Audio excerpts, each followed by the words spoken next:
ഹരേ കൃഷ്ണ. ഇന്ന് ആറ്റുകാൽ പൊങ്കാലയാണല്ലോ. ആറ്റുകാൽ അമ്മയുടെ ഐതിഹ്യമൊക്കെ ഒരുവിധം എല്ലാവർക്കും അറിയാമായിരിക്കും. ഇനിയും അറിയാത്ത ഒരുപാട് പേരും ഉണ്ടാവും. അപ്പോൾ എനിക്കറിയാവുന്ന രീതിയിൽ ആറ്റുകാൽ അമ്മയുടെ ഐതിഹ്യമൊന്ന് പറയാം. കേരളത്തിൻ്റെ തലസ്ഥാനമായ തിരുവനന്തപുരം നഗരത്തിൽ സ്ഥിതി ചെയ്യുന്ന അതിപ്രശസ്തമായ ഒരു ക്ഷേത്രമാണ് ആറ്റുകാൽ ക്ഷേത്രം. ആറ്റുകാൽ ഭഗവതിയുടെ ഐതിഹ്യം ഏറെ ഹൃദ്യവും ഭക്തിസാന്ദ്രവുമാണ്. ചിലപ്പതികാരത്തിലെ നായികയായ കണ്ണകിയുമായി ബന്ധപ്പെട്ടതാണ് ഈ ക്ഷേത്രത്തിലെ പ്രധാന ഐതിഹ്യം. ചിലപ്പതികാരത്തിലെ വീരനായികയായ കണ്ണകിയുടെ കഥ ത്യാഗത്തിൻ്റെയും സഹനത്തിൻ്റെയും ഒടുവിൽ അനീതിക്കെതിരെയുള്ള ജ്വലിക്കുന്ന ക്രോധത്തിൻ്റെയും അടയാളമാണ്. കാവേരി പട്ടണത്തിലെ ഒരു ധനിക വ്യാപാരിയുടെ മകനായ കോവലൻ അതിസുന്ദരിയായ കണ്ണകി എന്ന യുവതിയെ കല്യാണം കഴിച്ചു. സാക്ഷാൽ പാർവതി ദേവിയുടെ അനുഗ്രഹം വേണ്ടുവോളം ഉള്ളവളായിരുന്നു കണ്ണകി. ഭയഭക്തി ബഹുമാനത്തോടെയായിരുന്നു കണ്ണകി ഭർത്താവിനെ സ്നേഹിച്ചിരുന്നത്.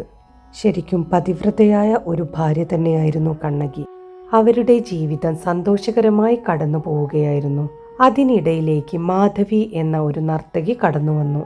അതോടെ കോവലന് മാധവിയോട് പ്രണയമായി. മാധവിയുടെ കൂടെയായി കോവലൻ. കണ്ണകി കോവലിനെതിരായിട്ടൊരു ശാപവാക്കുപോലും പറഞ്ഞില്ല. മാധവിയുടെ കൂടെ പോയി ഒരുവിധം സമ്പത്തെല്ലാം നശിപ്പിച്ച ശേഷം തെറ്റുകൾ തിരിച്ചറിഞ്ഞ് കണ്ണകിയുടെ അടുത്തേക്ക് കോവലൻ വീണ്ടും തിരിച്ചെത്തി. കണ്ണകി 2 കൈയും നീട്ടി കോവലനെ സ്വീകരിച്ചു. പുതിയൊരു ജീവിതത്തിന് തുടക്കമെന്നോണം അവർ മധുരയിലേക്ക് യാത്ര തിരിച്ചു. സമ്പത്തായി അവരുടെ കയ്യിൽ ആകെ ഉണ്ടായിരുന്നത് രത്നങ്ങൾ പതിച്ച ഒരു ജോഡി ചിലമ്പുകൾ മാത്രമായിരുന്നു. അതിലൊരു ചിലമ്പ് വിറ്റ് പണമുണ്ടാക്കാൻ വേണ്ടി കോവലൻ ചന്തയിലേക്ക് പോയി. ആ ഒരു സമയത്ത് തന്നെയായിരുന്നു മധുരയിലെ പാണ്ഡ്യരാജാവിന്റെ രാജ്ഞിയുടെ മുത്തുകൾ നിറഞ്ഞ ചിലമ്പ് മോഷണം പോയത്. അത് മോഷ്ടിച്ചതാവട്ടെ രാജകൊട്ടാരത്തിലെ തട്ടാൻ തന്നെയായിരുന്നു. അതിൽ നിന്നും രക്ഷപ്പെടാൻ തട്ടാൻ കോവലനെ കള്ളനാക്കി. സത്യമറിയാതെ രാജാവ് കോവലനെ വധിക്കാൻ ഉത്തരവിട്ടു. അങ്ങനെ നിരപരാധിയായ കോവലൻ കൊല്ലപ്പെട്ടു.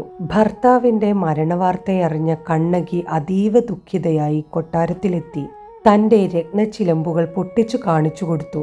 കണ്ണകിയുടെ ചിലമ്പിൽ നിന്നും രത്നങ്ങൾ തെറിച്ചു വീണു. എന്നാൽ രാജ്ഞിയുടെ ചിലമ്പിലാവട്ടെ മുത്തുകളായിരുന്നു. ഈ ചിലമ്പിനുള്ളിൽ രത്നങ്ങളാണെന്നറിഞ്ഞ രാജാവും രാജ്ഞിയും നിരപരാധിയായ ഒരാളെ വധിച്ചു എന്ന കുറ്റബോധത്താൽ മരിച്ചു വീണു. എന്നിട്ടും പതിവ്രതയായ കണ്ണകിയുടെ അടങ്ങാത്ത ക്രോധം മധുര നഗരത്തെ അഗ്നിക്കിരയാക്കി. മധുര ദഹനത്തിന് ശേഷം കണ്ണകി കേരളത്തിലേക്ക് വന്നു എന്ന് പറയപ്പെടുന്നു. കൊടുങ്ങല്ലൂരിലേക്കുള്ള യാത്രക്കിടയിൽ കണ്ണകി തിരുവനന്തപുരത്തെ കിള്ളിപ്പാലത്തിന് സമീപമുള്ള കിള്ളിപ്പുഴ കടക്കാൻ ശ്രമിക്കുകയായിരുന്നത്രേ. അവിടെ ആറാട്ട് നടത്തുകയായിരുന്ന മുല്ലവീട്ടിൽ കാരണവരുടെ മുന്നിൽ ഒരു ബാലിക പ്രത്യക്ഷപ്പെട്ടു. പുഴ കടക്കാൻ സഹായിക്കണമെന്ന് അഭ്യർത്ഥിച്ച ബാലികയെ കാരണവർ പുഴ കടക്കാൻ സഹായിച്ചു.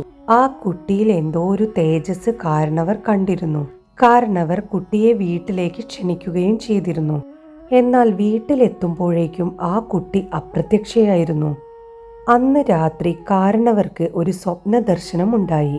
അദൃശ്യയായ ആ ബാലിക ഒരു സ്ഥാനം അടയാളപ്പെടുത്തുമെന്നും താൻ വസിക്കാൻ ആഗ്രഹിക്കുന്ന സ്ഥലത്ത് തനിക്ക് അവിടെ ഒരു ക്ഷേത്രം പണിയണമെന്നും അരുളി ചെയ്തു.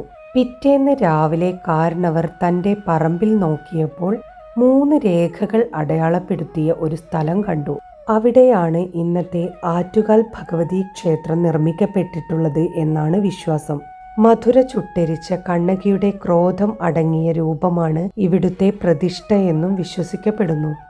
ആറ്റുകാലിലെ പ്രധാന വഴിപാടായ പൊങ്കാല പാണ്ഡ്യരാജാവിന്റെ അന്യായമായ വിധിയിൽ മനംനൊന്ത് മധുര ചുട്ടരിച്ച് എത്തിയ കണ്ണകിയുടെ വിശപ്പടക്കാൻ വേണ്ടി സ്ത്രീകൾ നൽകിയ ആഹാരമാണെന്ന് വിശ്വസിക്കപ്പെടുന്നു. ദേവിക്കു വേണ്ടി മൺകലങ്ങളിൽ നൈവേദ്യം അർപ്പിക്കുന്നതിലൂടെ ഭക്തർ തങ്ങളുടെ ജീവിതത്തിലെ ദുരിതങ്ങൾ നീങ്ങി ഐശ്വര്യം വരാൻ വേണ്ടി പ്രാർത്ഥിക്കുന്നു. ആറ്റുകാൽ ക്ഷേത്രം സ്ത്രീകളുടെ ശബരിമല എന്നാണ് അറിയപ്പെടുന്നത്. എല്ലാവർക്കും എല്ലാവിധ അനുഗ്രഹങ്ങളും ഐശ്വര്യങ്ങളും ഉണ്ടാവട്ടെ.